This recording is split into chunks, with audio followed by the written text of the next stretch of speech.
Good evening, Winnipeg. Good evening, Manitoba. And for all those joining us live this evening on our YouTube feed and all our social media channels, we say good evening, universe, and welcome to the Illegal Curve post-game show.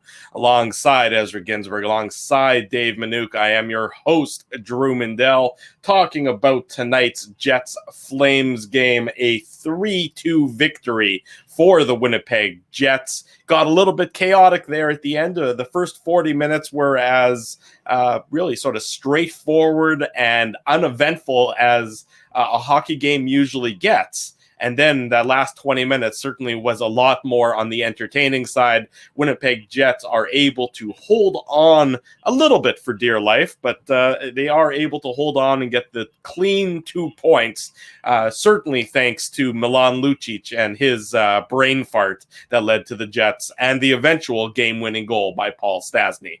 Gentlemen, good to see you both on this Saturday evening. Your thoughts on tonight's contest between the Jets and the Flames? Well, you just mentioned Lucic's double-minder there, Drew. Like, what is he doing there? Like, the Flames cut the deficit to 1 goal, right? And it's obviously boarding. It's arguably, a major there. Mm-hmm. So he could have easily been kicked out of the game for that. Then he punches Neil Pionk. But, like, the timing, the timing to me is just, it's ludicrous why you would decide to do that. And, for the most part of this game, I mean, the Flames just, they weren't good enough. I tweeted this out. Like, what did they have? 12, 13 shots after 2 periods. And yeah, like you had a couple of good chances. But, this was definitely not a high event game, boys. And, they make their push there at the end. Matthew Tkachuk with, the goalie pulled, with Markstrom pulled. They make it a 1-goal game, and it looked like they might even tie it up there.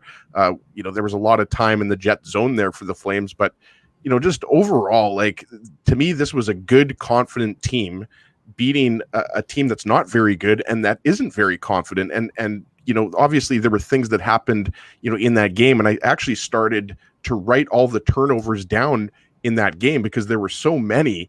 And obviously, the Jets get a little bit lucky there. Except then you got hungry and you had to eat a turnover. Yeah, exactly. Yeah, an apple turnover, Drew. That's right. I mean, with these 9 o'clock games, I mean, you have to have a couple of snacks ready to go, right? Like your snacks are usually gone before the game starts. Athlete. Absolutely. But yeah, yes, the Jets were very good defensively, but I might be wrong here, guys. I mean, you watched the same game that I did. I just didn't think that the Flames made it difficult on the Jets. And Dave, when you talk about shooting yourselves in the foot, I mean, Jacob Markstrom shoots the puck, and I realized that, Markstrom's pretty good at playing the puck, and he's obviously trying to, shoot that off the glass. But then it's a 5-on-3. And up to that point, the Flames were actually looking pretty good killing that penalty off, right? Like, I think there was a minute and a half left in Lucic's penalty, something like that, right? So, like, that was the definition of shooting yourselves in the foot. This was a game in which the Flames were totally in it, down a goal in the 3rd period after they were down 2 after 2 periods.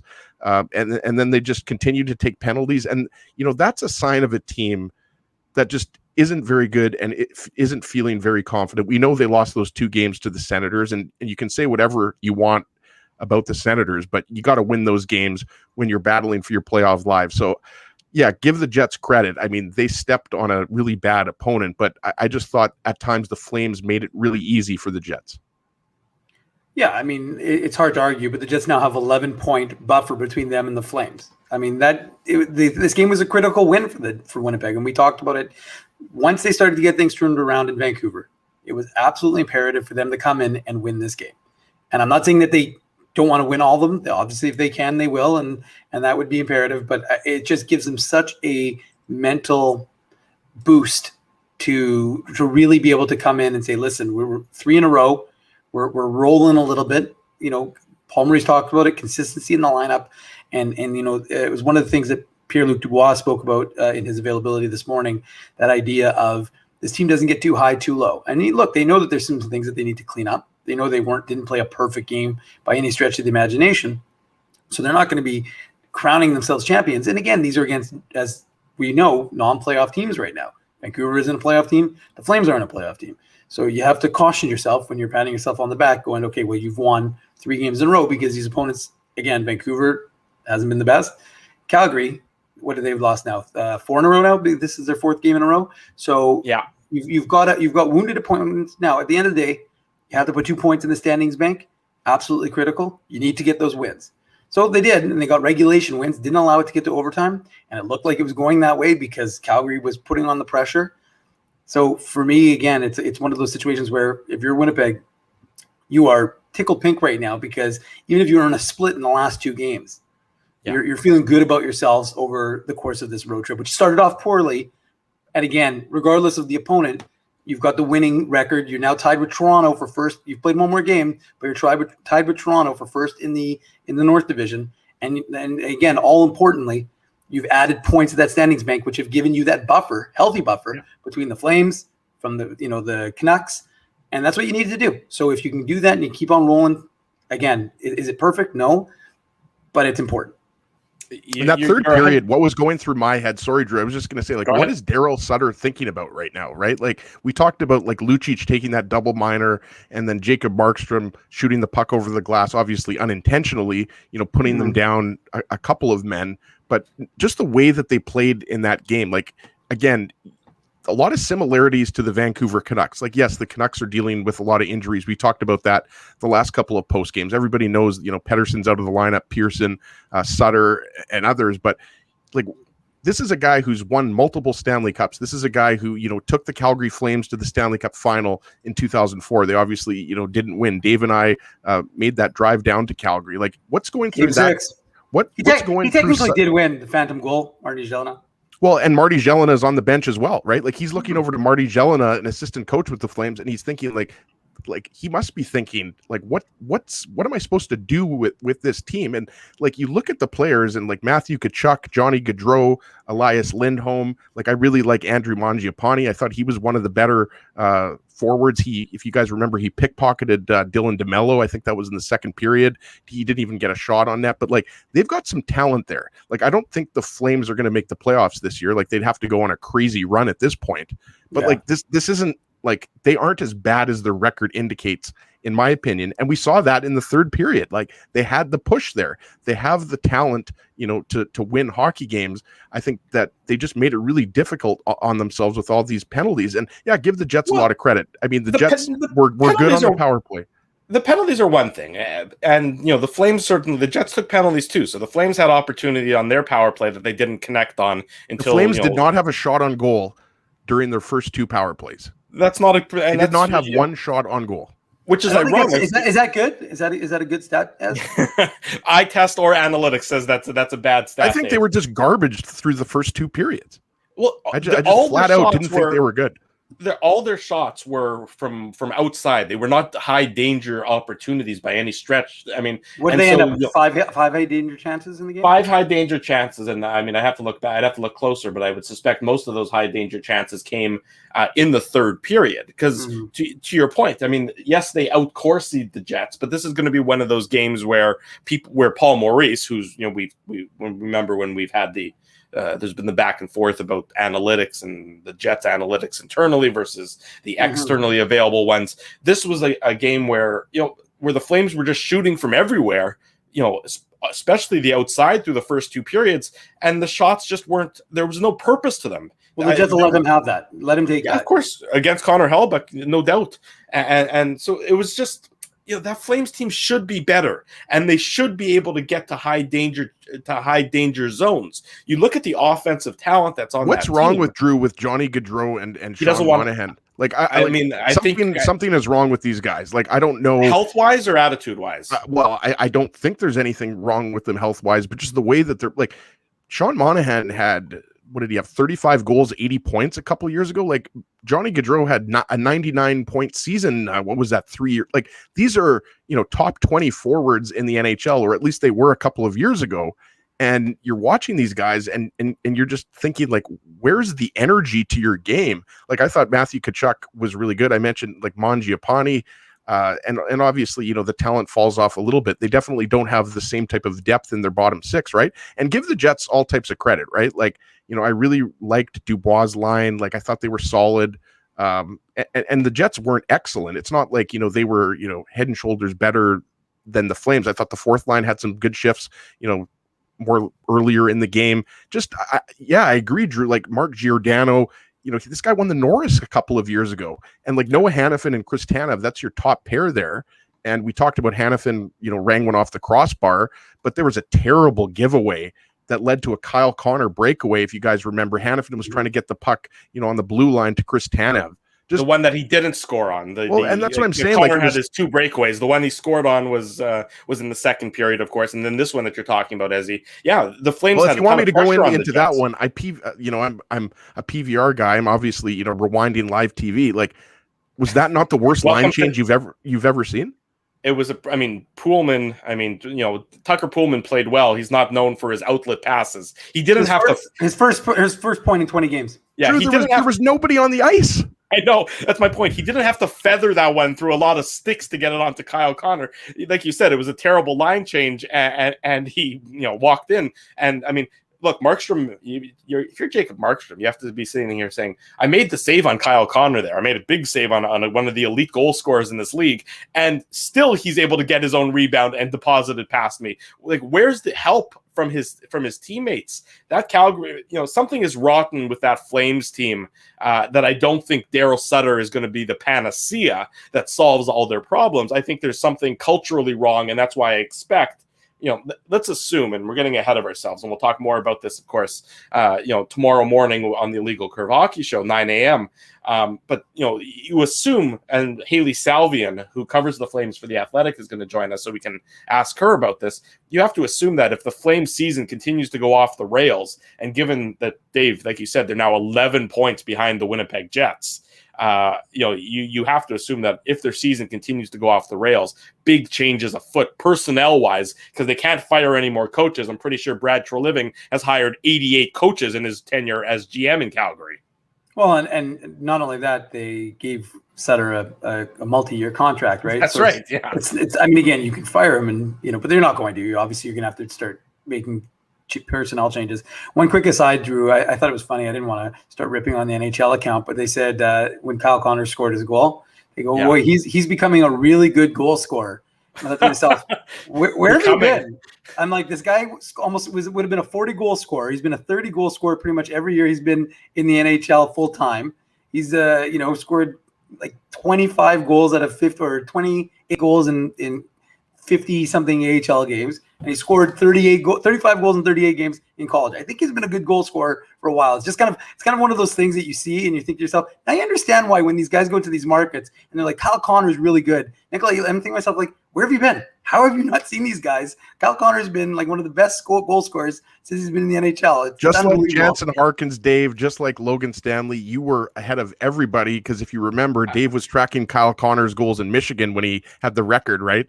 So you're absolutely right, Dave. Like if you haven't been watching the Jets for the last 4 years, then you obviously wouldn't know. But Kyle Connor is what is he, 7th in goals in the last 3 years?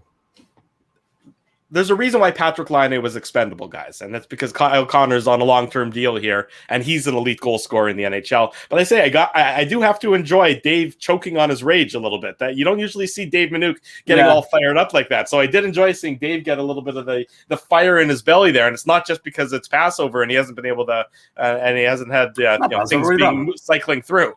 And Rob Noakes in the chat there, just calm down about Southern California. Like I did spend my honeymoon in Santa Monica, but it's -10 in Winnipeg right now. So just settle down with the Southern California talk, obviously. See, Matthew Thompson confirming what Ezzy was saying, that he is 7th in league scoring since the start of the 2017-18 season. I just thought it was funny. I mean, again, I don't want to rip on someone who obviously doesn't follow Winnipeg as closely as we do and as closely as everybody here in the chat, but I just thought it was ironic coming from the official NHL account that they seemed a little clueless in terms of one of the premier goal-scoring wingers in the NHL. They might not have the number one social media guy working on the Friday night shift when there's only 4 games, but your point is valid nonetheless, Dave. That Kyle Connor certainly is an elite goal scorer in the NHL, and we saw it again. I mean, you on the broadcast, Dennis was sort of incredulous about how Connor was still able to stay with the play on that goal after making the save, because usually you don't have that opportunity to then get your own rebound. Well, he looked like he was already way past it. That's right. It looked like he was already past it, and that's why understandably that's why they thought that it might have been an own goal by the Flames, because you saw the Flames defenseman who was trailing on the play come in and the puck almost go immediately into the net. So, Drew, all anybody should be focused on that goal. Obviously, give Kyle Connor a lot of credit. Yes, Tucker Pullman makes a nice pass. Go back and watch that line change. I watched that thing I'm just saying, I've seen some bad line changes at different levels of hockey, but that was a new low for me. So I just go back. I mean, I might be, fixating on this a little bit, but like, I just don't understand how you can make that bad of a line change at the NHL level. Because they're not, the attention to detail of the Calgary Flames is clearly lacking. And, the attention to detail is, for whatever you want to say about the Winnipeg Jets and about Paul Maurice, and he certainly has his detractors, and there's been times where I've disagreed with a lot of his decisions. The Jets' attention to detail is usually pretty good. And there's something to be said for that he still has the attention of that dressing room this many years into his tenure as the Winnipeg Jets head coach. So I'll give him credit for that. I don't still know why Jansen Harkins hasn't played hockey for this team in about 800 months at this point in time. And that's still not, there's no good answer to me there. But the fact that the Winnipeg Jets, look, they lost the 2 games in a row. Everybody was getting ready to press the panic button. It was last Saturday. We were doing the post-game show. Well, I mean, there was a lot of people who certainly in the chat last Saturday, you wouldn't know, you weren't able to make it for the post-game show as you were sleeping at that point. He was probably actually part of the chat, Drew. That's true. But people in the chat were very upset last Saturday, and, Paul Maurice came out and he did his post-game, and he said, basically what he said is, look, we played the last 9 games against teams that are currently in the playoffs. And we finished that 9 game stretch at 4-4-1 or 5-4, whatever it was. It was pretty close to 500. He said basically in his own way, without saying the word specifically, he basically just said relax. And so what happens? That's true. That's a fair say. I think you also said that last post game show, Drew. So let's get some new material here. Well, but it's applicable because they've now won 3 in a row. He hasn't made any lineup changes, and the team. The attention to detail for the Winnipeg Jets continues to be good. It is solid attention to detail. Drew, I was completely joking. I know you were. I'm not worried. I know that's relevant, Drew. No, you're right. I mean, one team, again, like sometimes you can simplify what's happening in a game. Like if you look at it big picture, right? Like this Calgary Flames team is not confident. And you're right, Drew. I mean, there are going to be a lot of questions, especially after this game. Like, if you're Brad Treliving, why aren't you moving a Johnny Gaudreau, right? Like he's got 1 year left, just under $7 million.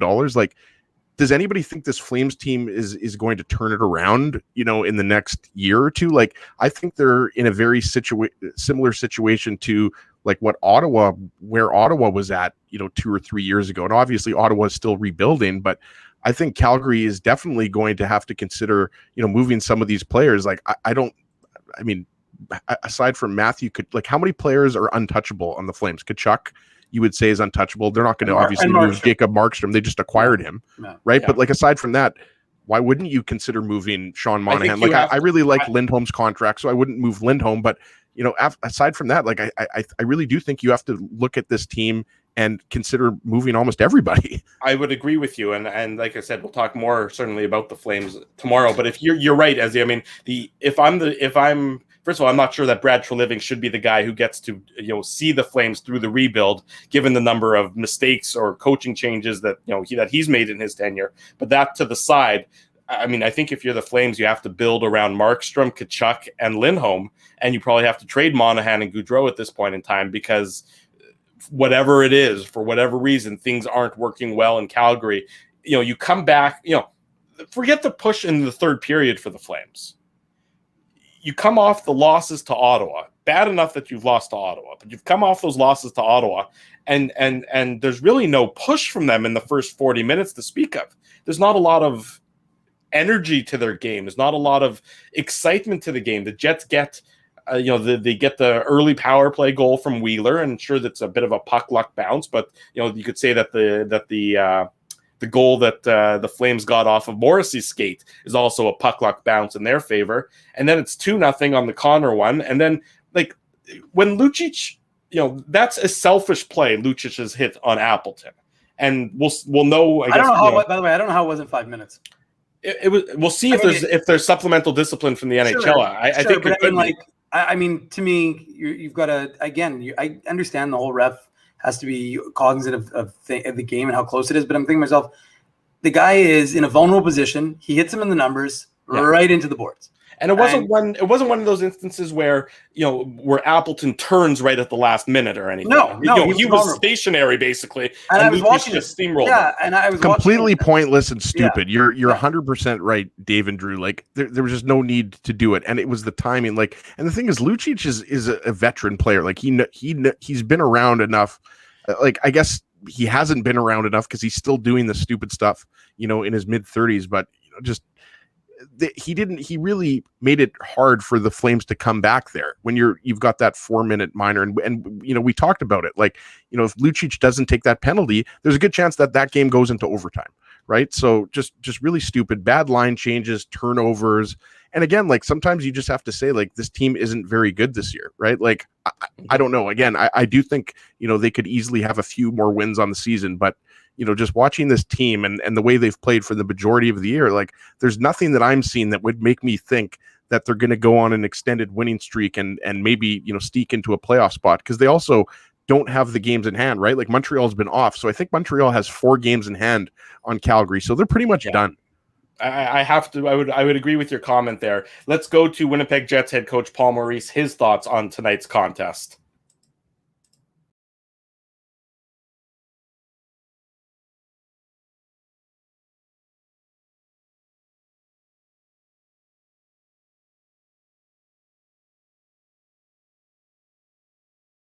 Can you get when your group is clicking the way it is in the power play and you've moved into a top 5 situation? Well, there's an awareness by the other team, when you're coming in against a strong power play, that you got to be careful with penalties that you take. But most of that then is just confidence over the boards, right? So we had, we'll call it Andrew Kopp's unit in Vancouver, because he scored the 2 goals. They're there. It's just the way that penalties. We scored on the first one, so Shifes goes second. Then we get the split over the 2 periods. So second unit really didn't get much of an opportunity to score tonight, or to get on the ice, really, for that matter. But having 2 that can score and feel like they can score when they go over, they play differently. Confidence. I will go next to Ted Wyman from the Winnipeg Sun. Go ahead, Ted. Well, further to that, how much are those 2 units feeding off of one another, and are they, having a healthy competition with one another? Yeah, healthy and respectful, right? The first unit that gets out is usually Shife, and sometimes the function of that is just the face-off guys, right? I have lefty and righty on that unit with Sass, so that you've got 2, kind of strong face-off men. And then, they're coming off the ice at the right time too. They're not trying to take a minute and a half, minute 40, because they know the other guys have earned the right to get out there.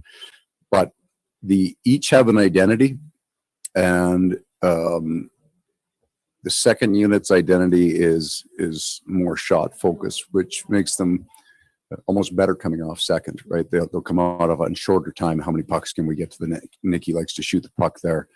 So they play at a different pace. But yeah, I mean, there's an awful lot of good ribbing that goes on in the power play meetings between the 2, deciding which is the first unit, which is the second. So Go next to Jason Bell from the Winnipeg Free Press. Go ahead, Jason.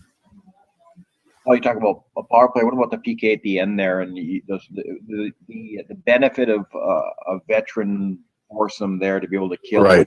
all with his tail between his legs, probably in the penalty box, cheering them on. Yeah, just hoping, right, that good things will happen. They got a bad break on the first one, but we've been pretty solid with our PK. Everybody understands their role. When it gets to 6-on-4, they know the changes that they make in it. And at the end of it, it's really Adams' face-off win, right? There's more confidence in that group. I think they're in sync really well. I didn't think they gave up a whole heck of a lot. We're aggressive at the right times, passive at the right time. So Having guys that have experience on that penalty kill is really important. We'll go back to Ken Weeb from Sportsnet. Go ahead, Weaver. Paul, what stood out about your work with your defensive structure? You did a really good job of keeping Yeah. the outside. I thought we were collapsed in our own end at the right times and aggressive at the right times. It was a little like our penalty kill.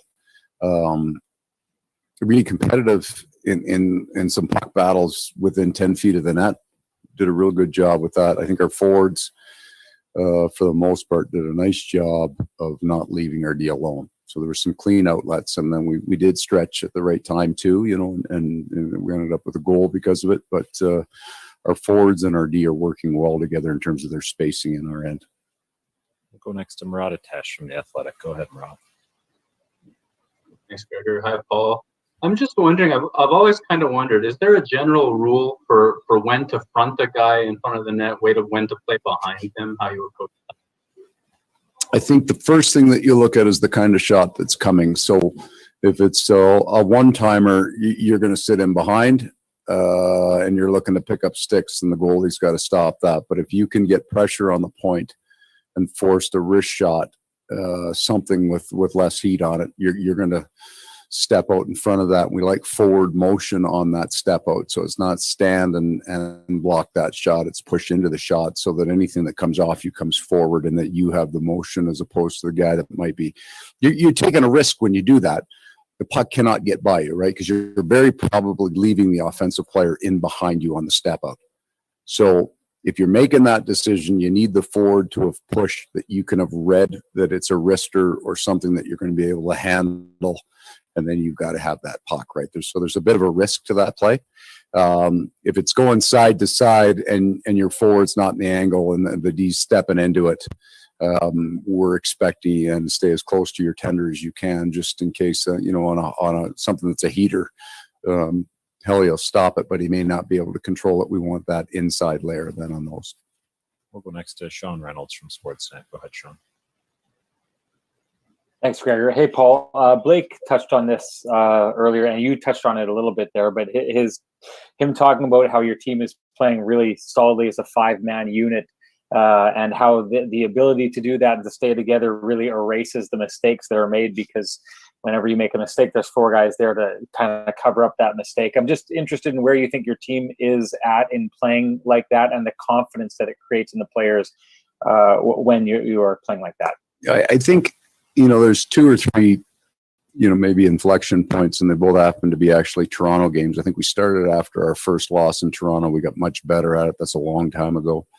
But I think that our game in Toronto was right, and we got good results from it. And then I didn't think that we did maybe in three of our next four. We lost three of our next four games. But our game, you know, we had the heavy turnovers and lost to Montreal, the three that were kind of egregious. And then we had some unusual kind of one-offs in the Edmonton game. But our game was pretty darn solid there. Like, big bulk of it is right.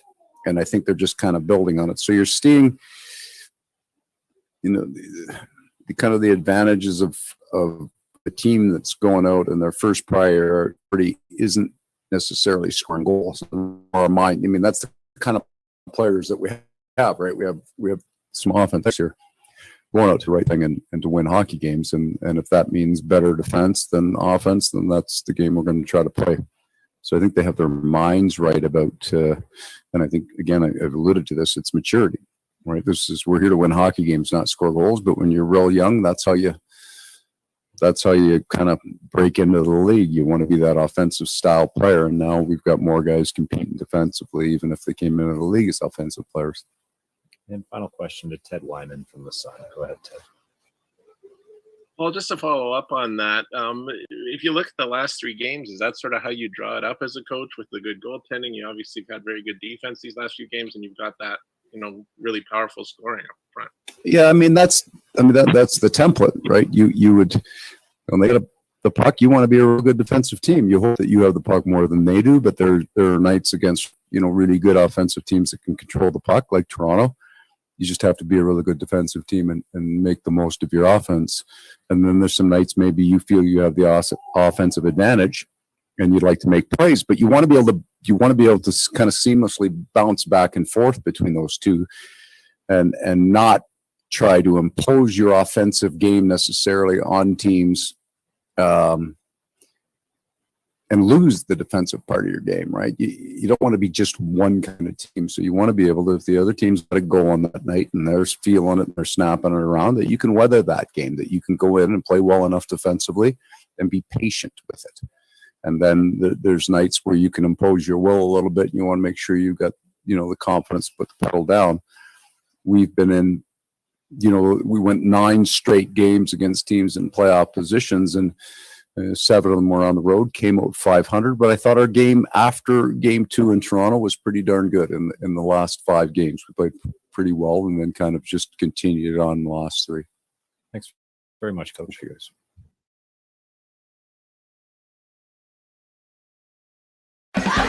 Keeping Winnipeg laughing for over 30 years. Rumors, Canada's longest-running comedy club, bringing you the biggest laughs from the best comedians on the planet. Jerry Seinfeld, Chris Rock, Jon Stewart, Dennis Miller, Brad Garrett, the greats, and all the up-and-comers too. When was the last time you laughed out loud? Make it a great night out with friends, or book your office or birthday party. Even a fundraising event at Rumors. Get all the details and dates on upcoming shows at rumorscomedyclub.com. Hey, Drew. Ezzy, whoa, what a smile! Yeah, I got my crowns done at Linden Market Dental Center, and they whiten my teeth. I see. They're so bright that every time I smile, they go, "We have hockey tonight. Do you have a mouth guard to protect those pearly whites?" I sure do. Whoa, they even ting through the mouth guard. Linden Market Dental Center covers all your dental needs, from restorative to cosmetic dentistry, and will fit you with a sports guard for that active lifestyle. 877 Waverly. See lindenmarketdental.com. Hi, it's Drew from Illegal Curve here. Selling your home can be stressful, but it wasn't for me. Thanks to my friends at Zappia Group Realty, they made the process so easy. My home sold within 48 hours, and with multiple offers. Zappia Group Realty took care of everything with their exquisite customer service and attention to detail. If you want to sell your home for more in less time, get started by talking to Frank and Mauro Zappia of Zappia Group Realty. Online at zappiagroup.com.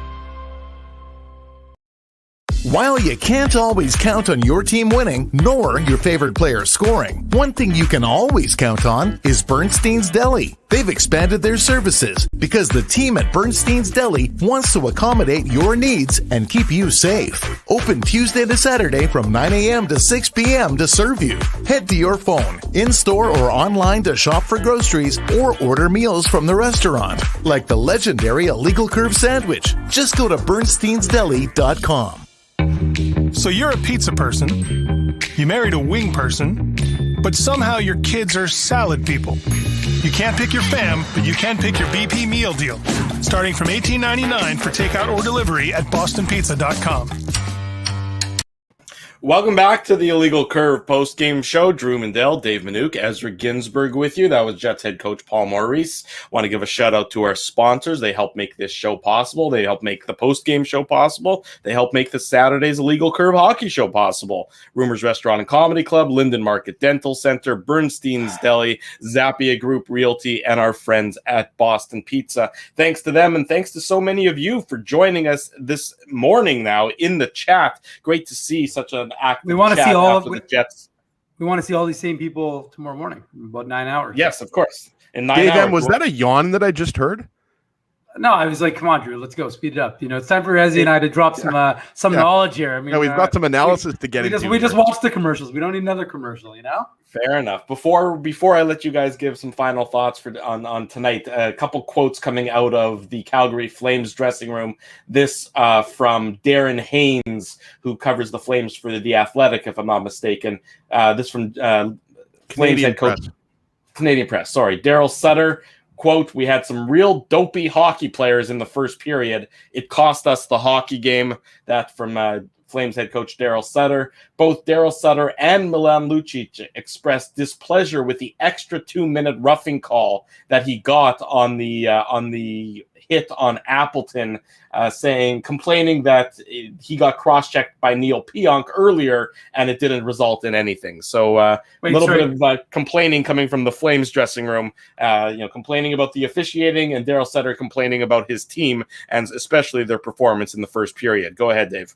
No, I mean, I was going to say, I think they've got bigger fish to fry than worrying about those penalties. I mean, at the end of the day, your team didn't look overly good for the majority of that game, right? So, and you've lost 4 straight. And I understand a coach is just trying to get to rally his troops and get everybody kind of us against the world mentality, because he has to do something. He has to get these guys going. He has to get this turned around. I mean, look, there's still a few games left to go in the season. It's not as if they've only got like a handful left. They've still got some games that they can play. And the one thing about the North Division is they're all 4-point games. So, you know, if they better be when you're down by 11 points. Well, sure, but I mean, look, you win the next 2, you're still. I mean, look, it's 7 games. It's not insurmountable, but it's not easy either. But at the same time, it's a lot more palatable, right, than the alternative, which is 15, if my math is correct. So, I mean, that's a situation. You know, if you're Calgary and you're just trying to save your season, I understand what he's doing. I mean, again, nobody who's on this show right now is going to agree with his analysis, because it doesn't make a lot of sense to us watching that game, aside from his comments about some dopey hockey players, because it just didn't seem like Calgary had it, right? You watched that game and you really didn't think, again, I'm not saying that Winnipeg put on some stellar performance, but it just didn't seem like, if I'm like, you know, it's when have we always talked about the Jets? When they've had to come out and had a decent performance after a bad one, they've been able to do it for the most part. And I thought, you think to yourself, Calgary's got to have something in the tank. They've got to do something. I mean, what's their goal differential? -14? I think they've scored the least number of goals. I think they're at 91 goals right now on the season for the North Division, which is 1 less than Ottawa. I mean, and you brought in Jacob Markstrom to be this goaltender. I'm not blaming him because he can't score goals. But if you scored less goals in Ottawa, which everybody was making fun of Ottawa this year, Ottawa's going to be a joke, and you can't score as many goals as Ottawa, how are you going to be a playoff team? 3 less goals than the Senators. Granted, the Senators have played an extra game, but the Flames have 91 goals, 4 on the season now. The Senators have the Flames have 91. The Senators have 94, -14 goal differential. To your point, Dave, it hasn't been the goaltending; it's been the goal scoring, and that's hard to believe. As you referenced earlier in the post-game show, when you have a roster that features Lindholm, Tkachuk, Gaudreau, Monahan, you know. Gaudreau and Monahan certainly just aren't pulling their weight for the Calgary Flames this season, or even last year, even though they did make it, of course, into the playoffs after defeating the Jets in the play-in series there, Ezzy. Boys, Daryl Sutter said it himself that they were dopey in the first period, and they were really pretty dopey through the first 2 periods. And as far as, you know, saying that Neil Pionk should have got a penalty there, I mean, that's excuses. But you're going to say that, you know, Lucic, his penalty wasn't a double minor. Like Dave said it, I said it earlier. He could have easily been kicked out of the game for that. And, you know, a lot of people are talking about, you know, tomorrow night's game and the fact that it could be a very chippy game. And I agree with that. I think because Calgary has lost 4 games in a row now, second game of a back-to-back, and just the nature of the Calgary Flames, we know that they've got some chippy players. But in terms of Lucic, he might not even be in the game to fight like an Adam Lowry or a Logan Stanley. Like he could be suspended is what I mean. I don't know if he will be, but I'm just saying there is the possibility, because as Drew mentioned, that was a hit in which that was clearly from behind. It's not like there's no gray area there. Like that was a dirty boarding hit that could have easily been a major. So yes, it could be a very chippy game tomorrow night, boys, and the Flames are hopefully more desperate. But as we talked about, if you weren't desperate in back-to-back games against Ottawa, and if you weren't desperate in the first 2 periods at home against the Jets, and I realize, you know, coming off of a road trip, sometimes, you know, the game's a little bit slow. You can use that excuse for maybe 1 period. But even in the second period, with the exception of a couple of good scoring chances, we talked about it. What did they have? 5 high danger the whole game. I think they only had 3 through the first 2 periods. It's not going to cut it. And I agree with Dave. Daryl Sutter can say whatever he wants, and I respect Daryl Sutter a lot. He's a really good hockey coach. He's got the Stanley Cup rings and a lot of wins there. But I mean, it's too little, too late for them. What did you think about him putting Lucic right back on the ice after the double minor? You would think that, you know, I don't know why he did. Where's the account of? I mean, because he had a goal earlier in the game. Like, I don't know. Well, I mean, but you also have to understand, he probably, I mean, the kind of coach he is, he probably didn't necessarily disagree with the, you know, the penalty. Truculence. Yeah, I mean, you know, he probably wasn't upset about that. I mean, that would be a little punch your face. Usually, it's metaphorically speaking, but in this manner, it's literally speaking. And I don't know that he would necessarily have take a big issue with that. I think he took more issue with the refereeing than he did with this player. So I don't know. I mean, I don't have a problem with it because of where it's coming from. If you think about his thought process, not why you would do it, but what is he's thinking. So, and again, look, at the end of the day, like as bad as Calgary has been, right? They're 4 points back. They played 4 more games. So that doesn't serve them well than Montreal. They're only 4 points back. So yeah, although again, Montreal has 4 games in hand. So the Jets seem like they're past the Flames. The Jets, and again, we've talked about that. If the Jets get one more win, I just don't see how, a 13-point differential, even or 11, if they come out of this with just a split. You're saying one more win in the next 2 games. In the next 2, then I think it's very difficult to envision Calgary doing something to catch Winnipeg. But it's not impossible. I mean, the Montreal Canadiens made a trade. They acquired Stahl today from the Sabres, so they're obviously gearing up. And to me, that seems like that's the cream, right? You got Toronto, Winnipeg, Edmonton, and Montreal. That seems to be the 4 teams that are going to seize this opportunity. It's not done by any stretch of the imagination. There's still quite a few games left to go, but it just seems to me like Vancouver kind of doing what we expected. Ottawa, again, putting in some good performances, but doing primarily what we expected. And now Calgary is that one team that we weren't certain seems to be dropping down. And again, that coaching bounce doesn't seem to be lifting them very high. Well, yeah, it happened. What were they, 4-1 in the first 5 games under Daryl Sutter, Dave? And yeah, you wonder if that was a mirage, right? And it obviously it was. Yeah, it was though, right? Like again, it's not like we're sitting here and we're hoping that the Flames fail here. I mean, we're just being honest with our analysis. Like they didn't play well. And when the head coach is coming out after the game and saying that my team was dopey, and that's like classic Daryl Sutter, right, guys? Like we remember him with the Kings and before that with the Flames. Like he's full of comedic gold, right? But it's true. Like they weren't good. You can't really create excuses for why you have that type of effort.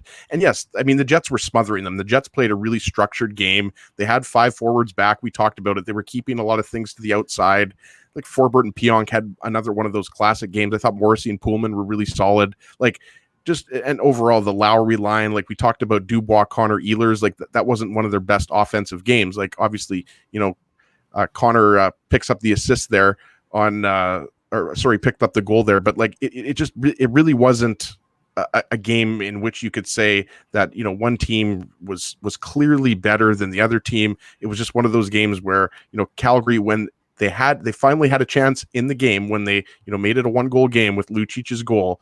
It's ironic that he shoots himself in the foot and he shoots his entire team in the foot and basically makes it almost impossible for the team to come back with that double minor. And we will leave it with those comments from Mr. Sorry, 2 penalties. It wasn't a double minor, but it was, you know what I mean. 2 penalties. 4 minutes and penalties. The roughing and the boarding. We got what you mean there, big boy. We'll leave it with that. It'll be 9 a.m. before we know it. In fact, it'll be 9 a.m. in 8 hours and 40 minutes. Hey, the way Ken and Sean seem to be doing their post game show, they may still be going when we're ready. They might do a hand. So we're going to hand off to them, and then maybe they'll hand off back to us. But before people leave, Dave, they're not allowed to leave until they smash that like button. Smash that like button. Smash that subscribe button. Ring that bell. Button. Ring the bell. Ring it. Ring. We're here. There's over 300 of you right now. Yeah. And we've got a lot of likes. I'm happy with the likes. We've got 105. We could use more. That's right. This is the time, folks. Before you go over to Sean and Ken, we want at least 125. Oh no, we want 2. We want 2 hundo. Let me see 2. I want to see 2. He's going to do another one. And boys, Connor actually had a goal and an assist there, so I misspoke. I was remembering the power play goal, but needless to say, the Jets didn't need to be, at the top of their game to beat the Flames because they just beat themselves. So and just I want to quickly add, and we know the only change really for tomorrow, and the Jets aren't going to skate, so the only change is Lauren Brossoit will get the net as opposed to Connor Hellebuyck, but. I mean, Connor Hellebuck's been pretty good. I mean, there was, Connor Hellebuyck did what he did.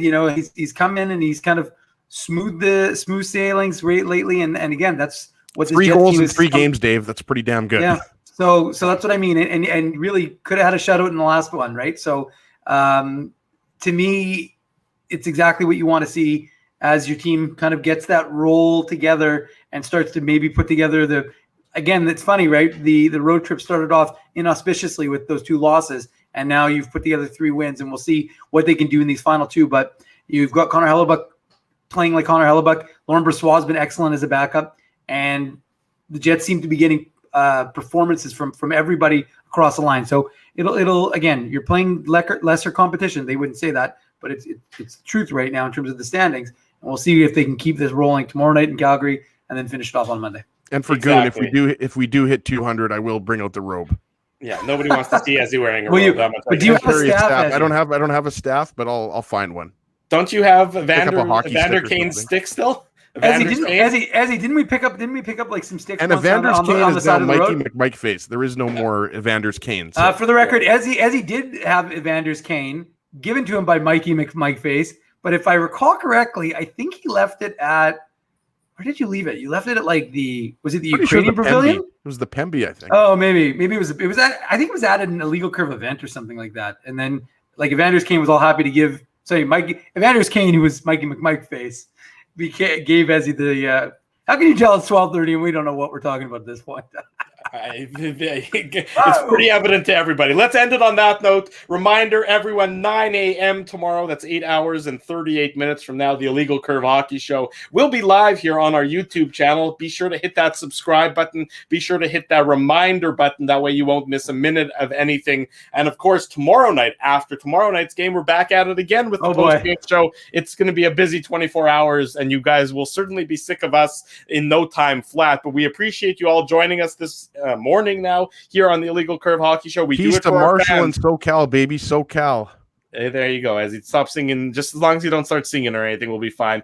Thanks to everyone for listening. For Ezra Ginsburg, for Dave Manouk, I'm your host, Drew Mandel. Until tomorrow at 9 a.m., we wish you good night and good luck.